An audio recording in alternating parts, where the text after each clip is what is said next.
नमस्कार, जनादेश में आपका स्वागत है। मैं हूं आपके साथ खुशबू सिंह। खबर शुरू करने से पहले एक नजर आज की हेडलाइंस पर। हेडलाइन के प्रायोजक है सुशीला चैरिटेबल ट्रस्ट, जहां लोकहित और विकलांग लोगों की सहायता करना ही है कर्म, जिसका एक ही नारा जनहित में योगदान कराना।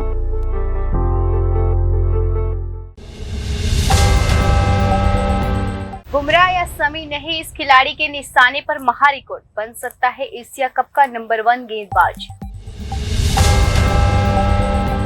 भोपाल इंदौर में जल्द चलेगी मेट्रो, खूबियां ऐसी कि दिल्ली मेट्रो को पानी मांग जाए। सीएम शिवराज ने किया मॉडल कोच का उद्घाटन। राज्यपाल के राष्ट्रपति शासन लगाने वाले बयान पर बोले भगवंत मान, गवर्नर ने शांति पसंद लोगों को धमकी दी। दिल्ली एयरपोर्ट पे पीएम मोदी का भव्य स्वागत, जेपी नड्डा समेत कई नेता रहे मौजूद। जयराम रमेश के बयान को डीके शिव कुमार ने ही गलत साबित किया, कहा पीएम ने जो कहा था वह सही था। दिल्ली से रूठे बादल, यूपी बिहार समेत कई राज्यों में भारी बारिश का अलर्ट। नेहा प्रीसा दीपा नाम का इस्तेमाल करके सेना के राज जानने की साजिश, पाक खुफिया एजेंसी कर रही है काम। ये थी अभी तक की बड़ी और अहम खबरें। अब समाचार विस्तार से। बुमराह या शमी नहीं, इस खिलाड़ी के निशाने पर महा रिकॉर्ड, बन सकता है एशिया कप नंबर 1 गेंदबाज। एशिया कप के वनडे फॉर्मेट में अभी तक श्रीलंका के मुथैया मुरलीधर 30 विकेट लेकर टॉप पर है, लेकिन अब एक भारतीय गेंदबाज इस रिकॉर्ड को आगामी टूर्नामेंट में ध्वस्त कर सकता है। वनडे एशिया कप के 14वें संस्करण की शुरुआत 30 अगस्त से होने जा रही है। इस टूर्नामेंट में टीम इंडिया 2 सितंबर को पाकिस्तान के खिलाफ मुकाबले से अपना अभियान शुरू करेगी। बल्लेबाजी में रोहित शर्मा और विराट कोहली की हर तरफ चर्चा है। वहीं गेंदबाजी की बात करें तो गेंदबाजी में भी जसप्रीत बुमराह और मोहम्मद शमी की हर कोई चर्चा कर रहा। पर अब हम ऐसे आंकड़े की चर्चा करने जा रहे हैं जिसे जानकर कई भारतीय क्रिकेटर फैंस भी हैरान हो सकते हैं। यह आंकड़ा है वनडे एशिया कप में सबसे ज्यादा विकेट लेने का। वैसे तो इस बार ज्यादातर ऐसे गेंदबाज टीम इंडिया के लाइन अप में उतरेंगे जिन्होंने ज्यादा एशिया कप नहीं खेले हैं। शमी और बुमराह अनुभवी हैं, लेकिन इस टूर्नामेंट में दोनों में सिर्फ 4-4 मैच खेले हैं। पर एक नाम ऐसा है जो अनुभवी ही नहीं, आगामी टूर्नामेंट में इतिहास भी रच सकता है। वनडे एशिया कप में अभी तक 24 मैच में 30 विकेट लेने वाले श्रीलंका के पूर्व दिग्गज मुथैया मुरलीधर टॉप पे है, लेकिन खास बात यह है कि टॉप 10 में से ऊपर के 8 खिलाड़ी रिटायरमेंट ले चुके हैं। वहीं 9वें और 10वें पर है क्रमशः भारत के रविंद्र जडेजा और बांग्लादेश के साकिब अल हसन। दोनों के नाम 19-19 विकेट दर्ज हैं, यानी आगामी टूर्नामेंट में दोनों के पास एशिया कप का नंबर 1 गेंदबाज बनने का मौका है। आपको बता दें कि एशिया कप 2023 में प्रत्येक टीम से ज्यादा 6 मैच खेल सकती है। वहीं अगर सुपर 4 तक टीमें जाती है और फाइनल में नहीं जाती है तो 5 मैच कम से कम खेलेगी। रविंद्र जडेजा की बात करें तो रविंद्र जडेजा ने वनडे एशिया कप के इतिहास में अभी तक 14 मैचों की 14 पारियां 19 विकेट के लिए है। अगर भारतीयों की बात करें तो उनके आसपास भी कोई नहीं है। रविचंद्र अश्विन के नाम 14 विकेट हैं, लेकिन मौजूदा स्क्वाड का हिस्सा नहीं है। इसके अलावा कुलदीप यादव 10, जसप्रीत बुमराह 9 और मोहम्मद शमी 8 विकेट ले चुके हैं। भारत के लिए वनडे एशिया कप में सबसे ज्यादा 22 विकेट इरफान पठान ने लिए हैं, लेकिन वो भी रिटायर हो चुके हैं। ऐसे में जडेजा भारत के नंबर 1 गेंदबाज इस टूर्नामेंट में बनने के करीब है। वहीं अगर 12 विकेट आगामी टूर्नामेंट लेते हैं तो वह वनडे एशिया कप के नंबर 1 गेंदबाज भी बन जाएंगे। आज राजधानी भोपाल में शिवराज सिंह चौहान ने मेट्रो के मॉडल कोच का उद्घाटन किया। ये metro model coach metro train का ही वास्तविक मॉडल है।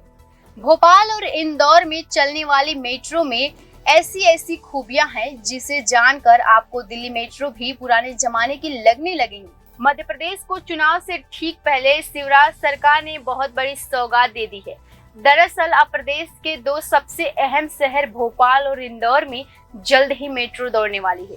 आज राजधानी भोपाल में सीएम शिवराज सिंह चौहान ने मेट्रो के मॉडल कोच का उद्घाटन किया। ये metro model coach metro train का ही वास्तविक मॉडल है। भोपाल और इंदौर में चलने वाली मेट्रो ऐसे ही 3 तरह के कोच को मिलाकर बनेगी। बता दें कि मध्य प्रदेश में इस साल के अंत में विधानसभा चुनाव होने को है। उससे पहले प्रदेश को मेट्रो की सौगात मिली है। बीजेपी सरकार के लिए बड़ा दांव साबित हो सकती है। इस मेट्रो की बात करें तो इसकी लंबाई लगभग 22 मीटर और चौड़ाई 2.9 मीटर होगी, जिसकी लागत 5 करोड़ होगी। कोच का इंटीरियर वैसे ही है जैसे बाकी मेट्रो के ट्रेन में होता है।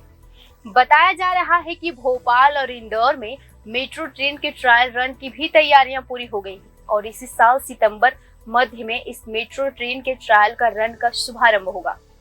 इस मेट्रो परियोजना के अंतर्गत भोपाल इंदौर में ऑरेंज लाइन और ब्लू लाइन का निर्माण किया जा रहा। बता दें कि भोपाल इंदौर में मेट्रो परियोजना का काम दिसंबर 2026 तक पूरा होगा। भोपाल मेट्रो लाइन की लंबाई 31 किलोमीटर है और कुल लागत 7,000 करोड़ है। वहीं इंदौर मेट्रो लाइन की लंबाई लगभग 31 किलोमीटर है और इसकी भी लागत 7,500 करोड़ है, यानी 500 करोड़ ज्यादा। इंदौर भोपाल मेट्रो रेल परियोजना का प्लान। वहीं इंदौर मेट्रो रेल परियोजना की बात करें तो इसके अंतर्गत इंदौर शहर में येलो लाइन का निर्माण किया जा रहा, जिसकी लंबाई लगभग 31.3 किलोमीटर है। इस लंबाई में 8.7 किलोमीटर का अंडरग्राउंड भाग भी है। येलो लाइन में 21 एलिवेटेड स्टेशन है। भोपाल मेट्रो परियोजना के अंतर्गत भोपाल शहर में 2 लाइन यानी ऑरेंज लाइन और ब्लू लाइन का निर्माण किया जा रहा। एम्स से करोंद चौराहे तक निर्माणाधीन ऑरेंज लाइन की कुल लंबाई 16.74 किलोमीटर है। इसमें अंडरग्राउंड भाग 3.39 किलोमीटर की है और 14 एलिवेटर स्टेशन बनेंगे। वहीं शिवराज सिंह चौहान द्वारा मेट्रो के मॉडल कोच के उद्घाटन पर कमलनाथ ने निशाना साधा है। पूर्व सीएम ने सोशल मीडिया पोस्ट में लिखा, शिवराज जी आप अपने अभियान को नई ऊंचाई दी। प्रधानमंत्री अगर पूरे देश में घूम घूम कर रेलगाड़ियों का उद्घाटन करे तो मुख्यमंत्री जी ने मेट्रो ट्रेन ना ही सही ट्रेन के डिब्बे के मॉडल का ही उद्घाटन कर दिया। 2019 में जब मैंने भोपाल मेट्रो परियोजना की आधारशिला रखी थी, तब 2022 तक भोपाल में मेट्रो सेवा प्रारंभ करने का लक्ष्य था, लेकिन सौदेबाजी की सरकार लक्ष्य से भटक गई है। यह कितना हास्यास्पद है कि मेट्रो ट्रेन प्रोजेक्ट को पटरी से उतारने के बाद एक नाकाम मुख्यमंत्री जनता का ध्यान भटकाने के लिए खिलौनों से खेल रहा है। राज्यपाल के राष्ट्रपति शासन लगने के बयान पर बोले भगवंत मान, गवर्नर ने शांति पसंद लोगों को धमकी दी। पंजाब में भगवंत मान की सरकार और राज्यपाल के बीच चल रही तानातानी खत्म होने का नाम नहीं ले रही। वहीं राज्यपाल की चेतावनी के बाद अब सीएम भगवंत मान भी जवाबी हमला बोला है। आम आदमी पार्टी की दिल्ली और पंजाब में सरकार है। दिल्ली की तरफ अब पंजाब में भी आप सरकार का राज्यपाल के साथ विवाद खुले रूप से सामने आ चुका। अब तक जहां दिल्ली की केजरीवाल सरकार और उपराज्यपाल के बीच लड़ाई सुर्खियों में बनी थी, तो अब पंजाब में भी राज्यपाल और सरकार के बीच विवाद की खबरें मीडिया में छाई हुई है। शुक्रवार को राज्यपाल सीएम मान को राज्य में राष्ट्रपति शासन लगाने की चेतावनी तक दे डाली। अब इसके बाद सीएम ने भी राज्यपाल पर हमला बोला है। आज चंडीगढ़ में मीडिया से बात करते हुए पंजाब के सीएम भगवंत मान ने कहा, कल राज्यपाल ने पंजाब के शांति पसंद लोगों को धमकी दी कि वह राष्ट्रपति शासन लगा देंगे। राज्यपाल ने कानून व्यवस्था पर सवाल उठाए हैं। जब से हमारी सरकार आई है बहुत काम किए गए हैं। सिर्फ अगस्त महीने में 41 किलो हेरोइन जब्त किए गए। अब तक 753 गैंगस्टर गिरफ्तार हुए, 786 हथियार और वाहन जब्त किए। कानून व्यवस्था पूरी तरह नियंत्रण में है। बता दें कि पंजाब के राज्यपाल बनवारी लाल पुरोहित ने शुक्रवार को भगवंत मान को चेतावनी दी। वह राज्य में राष्ट्रपति शासन लगाने की सिफारिश कर सकते हैं। राज्यपाल ने कहा था कि अगर उन्हें उनके पात्रों का जवाब मिला तो वह फौजदारी प्रक्रिया की शुरुआत कर सकते हैं। राज्यपाल पुरोहित ने संकेत दिया है कि वह अपने पुराने पत्रों का जवाब नहीं मिलने में निराश है। राज्यपाल ने पंजाब के सीएम भगवंत मान को चेतावनी देते हुए कहा कि वह संवैधानिक तंत्र की विफलता पर राष्ट्रपति को रिपोर्ट भेज सकते हैं। राज्यपाल ने कहा कि वह शांति के अनुच्छेद 356 और भारतीय दंड संहिता की धारा 124 के तहत अंतिम निर्णय ले। इससे पहले सीएम मान उचित कदम उठाए। दिल्ली एयरपोर्ट पर पीएम मोदी का भावी स्वागत। जेपी नड्डा समेत बीजेपी के कई बड़े नेता मौजूद रहे थे। विदेश यात्रा से लौटकर प्रधानमंत्री नरेंद्र मोदी सीधे बेंगलुरु में इसरो के वैज्ञानिकों से मुलाकात की। उसके बाद वहां से वो वापस दिल्ली लौट आए। विदेश यात्रा से लौटे पीएम मोदी का दिल्ली हवाई अड्डे पर भव्य स्वागत किया जा रहा। बीजेपी अध्यक्ष जेपी नड्डा समेत बड़ी संख्या में बीजेपी कार्यकर्ता मौजूद हैं। पीएम मोदी ने वहां मौजूद लोगों को संबोधित करते हुए कहा कि मेरी इच्छा थी कि वैज्ञानिकों से मुलाकात करूं, इसीलिए विदेश से लौटकर बेंगलुरु पहुंचा और उन वैज्ञानिकों से मिला जिन्होंने देश को यह सिद्धि दिलाई। पीएम मोदी ने चंद्रयान 3 के टच पॉइंट का नाम शिव शक्ति और चंद्रयान 2 के टच पॉइंट का नाम तिरंगा रखे जाने की जानकारी दी और कहा कि भारत हर साल 23 अगस्त को नेशनल स्पेशल डे के तौर पे मनाएगा। जी उन्होंने कहा कि जिस बिंदु पर चंद्रयान 3 उतरा उस बिंदु को शिव शक्ति नाम दिया गया है। शिव की बात होती है तो शुभम होता है और शक्ति की बात होती है तो मेरे देश के नारी शक्ति की बात होती है। उन्होंने कहा कि सितंबर से क्विज प्रतियोगिता शुरू की जाने का ऐलान भी कर दिया। पीएम मोदी ने कहा जिस वक्त भारत ने चांद पर उतरने की उपलब्धि हासिल की उस वक्त में दक्षिण अफ्रीका में ब्रिक्स सम्मेलन में शामिल था। वहीं विश्व के नेताओं ने चंद्रयान 3 की उपलब्धियों की काफी तारीफ और शुभकामनाएं की। उन्होंने कहा कि मैं उन शुभकामनाओं को वैज्ञानिकों और आपको सुपुर्द करता हूँ। पीएम मोदी ने कहा कि ग्रीस में भी 40 साल के बाद भारत का कोई प्रधानमंत्री पहुंचा। वहां पर चंद्रयान 3 की सफलता की काफी चर्चा है। लोगों में खूब बधाइयां दी। विश्व की भारत के प्रति आकर्षण और विश्वास बढ़ा है। इसके बावजूद भी कुछ ऐसे मौके हैं जिसकी अनुभूति होनी चाहिए। हम सबके लिए एक अवसर आने वाला है, वो है G20 का आयोजन। इसीलिए देश की खास पर रत्ती भर भी आंच न आए, यह दिल्ली के भाइयों और बहनों को कर दिखाना है। बड़ी संख्या में मेहमान आते हैं तो असुविधा का होना स्वाभाविक है। घर में भी मेहमान आते हैं तो असुविधाएं होती हैं। हम जितना मान सम्मान अतिथियों को देंगे उनसे हमारा मान सम्मान बढ़ेगा। सितंबर में 5 तारीख से 15 तारीख तक काफी गतिविधियां होंगी। इससे थोड़ी तकलीफ और असुविधा होगी, इसके लिए मैं अभी से माफी मांगता हूं। जयराम रमेश के बयान को डीके शिव कुमार ने ही गलत साबित किया। कहा पीएम मोदी ने जो कुछ कहा है वो सही था। वहीं प्रधानमंत्री नरेंद्र मोदी आज सुबह जब बेंगलुरु के HAL एयरपोर्ट पहुंचे तब उनके स्वागत के लिए न ही वहां के राज्यपाल मौजूद थे और न ही कर्नाटक के मुख्यमंत्री, इसके साथ ही उप मुख्यमंत्री। वहां पे तीनों में से कोई भी मौजूद नहीं था। 2 देशों के दौरे से प्रधानमंत्री नरेंद्र मोदी सीधे बेंगलुरु पहुंचे। यहाँ वह सीधे सतीश धवन स्पेशल सेंटर पहुंचे, जहां उन्होंने चंद्रयान 3 मिशन की टीम से मुलाकात की और वैज्ञानिकों से बातचीत की। पीएम का विमान सीधे ग्रीस से बेंगलुरु पहुंचा। इस दौरान एयरपोर्ट पर प्रोटोकॉल के अनुसार राज्य के राज्यपाल और मुख्यमंत्री समेत तमाम लोगों को वहां मौजूद होना चाहिए था, लेकिन पहले सुबह इनमें से वहां कोई मौजूद नहीं था। इसे लेकर राजनीति शुरू हो गई है। कांग्रेस नेता और राज्यसभा सांसद जयराम रमेश ने कहा कि प्रधानमंत्री ने सरदार मैया और शिव कुमार को HAL हवाई अड्डे पर उनके स्वागत के लिए आने से कथित रूप से रोका। रमेश ने आरोप लगाया था कि प्रधानमंत्री इस बात को लेकर सरदार मैया और शिव कुमार से चिढ़ गए हैं कि उनसे पहले उन दोनों ने इसरो के वैज्ञानिकों को सम्मानित किया। हालांकि अब उप मुख्यमंत्री डीके शिव कुमार जयराम रमेश के इस आरोप को गलत साबित कर दिया है। शिव कुमार ने कहा कि पीएम मोदी ने जो कुछ भी कहा वह बिल्कुल सत्य है। डिप्टी सीएम डीके शिव कुमार ने कहा प्रधानमंत्री ने जो कुछ भी किया है मैं उससे पूरी तरह सहमत हूँ। हमें जाकर उनका स्वागत करना था, लेकिन चूंकि हमारे पास प्रधानमंत्री कार्यालय से इस बारे में आधिकारिक तौर पर जानकारी थी, इसीलिए हम इसका सम्मान करना चाहते हैं। उन्होंने कहा कि राजनीतिक खेल अब खत्म हो गया है, अब हम विकास की ओर देख रहे हैं। बकौल शिव कुमार पीएम के स्वागत के लिए या तो मुख्यमंत्री या मैं जाने के एक लिए तैयार था, लेकिन जब हमें उनके आने के निश्चित समय की जानकारी नहीं थी तब ही उन्हें आने के लिए कहा गया। इससे पहले पीएम मोदी ने HAL यानी हिंदुस्तान एयरोनॉटिक्स लिमिटेड हवाई अड्डे के बारे में बड़ी संख्या में एकत्र लोगों को संबोधित करते हुए कहा कि वह बहुत दूर यानी एथेंस से आ रहे हैं और उन्हें ये नहीं पता था कि वह किस समय यहाँ पहुँचेंगे। प्रधानमंत्री ने कहा कि उन्होंने राज्यपाल थावर चंद गहलोत, मुख्यमंत्री सरदार मैया और उप मुख्यमंत्री डीके शिव कुमार ने उनका स्वागत के लिए हवाई अड्डे आने का कष्ट नहीं किया तो क्या था। क्योंकि वह इसरो के वैज्ञानिकों को धन्यवाद देने के तुरंत बाद लौट जाएंगे।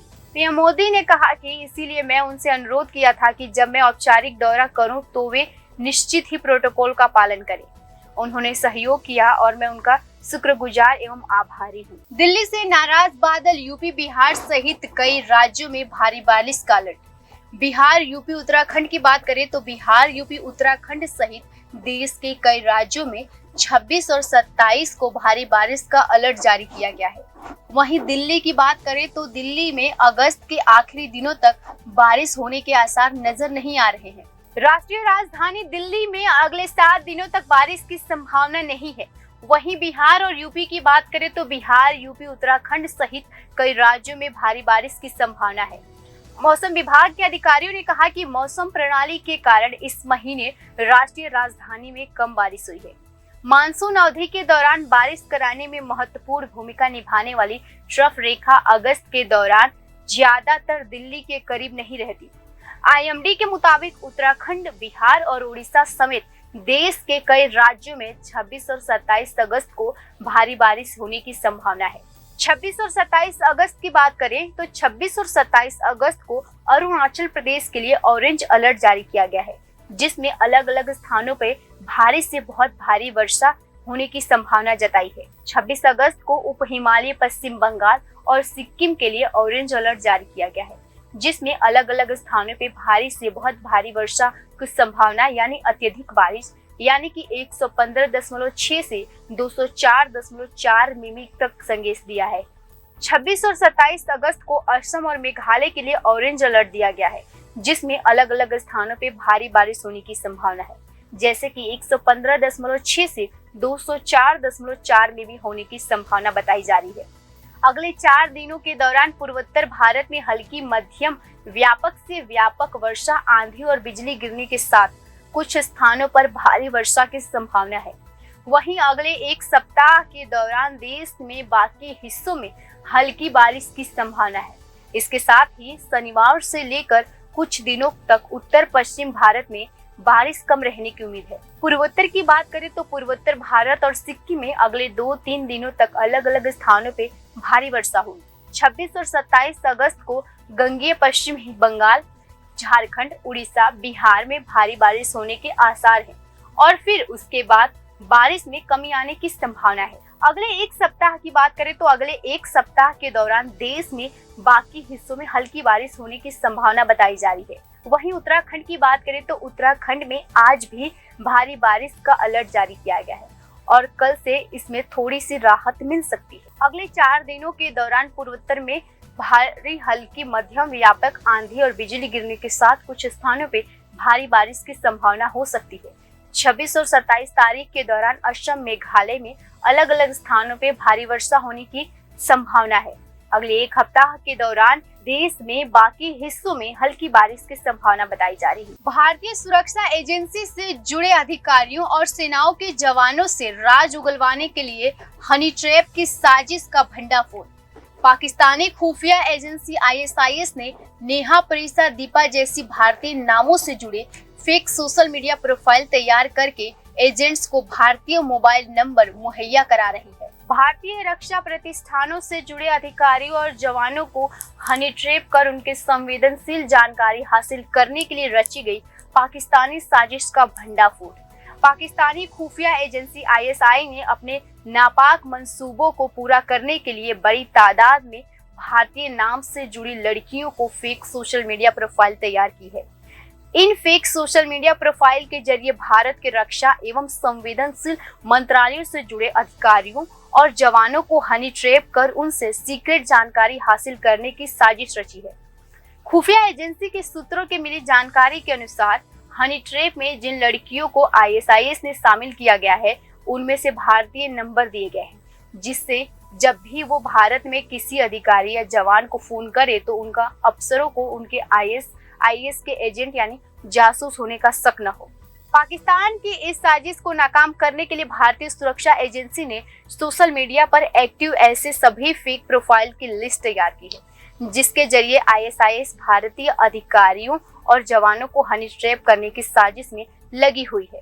डॉक्यूमेंट्स में हनी ट्रैप का जवानों और भारतीय अधिकारियों में संवेदनशील जानकारी हासिल करने वाली पाकिस्तानी लड़कियों के अलग अलग नाम, उनके तस्वीर, मोबाइल नंबर और उनके सोशल मीडिया अकाउंट से जुड़ी डिटेल से जुड़े दस्तावेज तैयार किए हैं।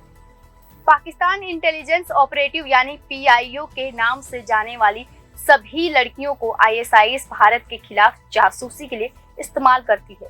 पाकिस्तान की हनी ट्रैप से जुड़ी साजिश को सावधान करने के लिए ऐसी सभी लड़कियों की जानकारी रक्षा मंत्रालय, गृह मंत्रालय और सेना से शेयर की गई है। सुरक्षा एजेंसी के सूत्रों के मुताबिक PIO भारतीय जवानों और अधिकारियों को हनी ट्रैप करने के लिए जिन फेक सोशल मीडिया अकाउंट्स को पाकिस्तान से ऑपरेट किया जा रहा, उनमें से उनके प्रोफाइल्स पर खूबसूरत लड़कियों के फोटो लगे होते हैं। साथ ही अक्सर उन फोटो का इस्तेमाल किया जाता है जो भारतीय सैन्य बलों से संबंधित हो, जिससे किसी को उन पर शक न हो। ऐसे फेक सोशल मीडिया प्रोफाइल से ऑपरेट करने वाली पाकिस्तानी लड़कियों की प्रोफाइल पर उनकी और उनके परिवार से जुड़ी कोई भी जानकारी नहीं होती है। अक्सर उनके पोस्ट पर किए जाने वाली कमेंट पर जवाब भी नहीं आता है। फिलहाल के लिए इतना ही। खबरों में बने रहने के लिए देखते रहिए जनादेश।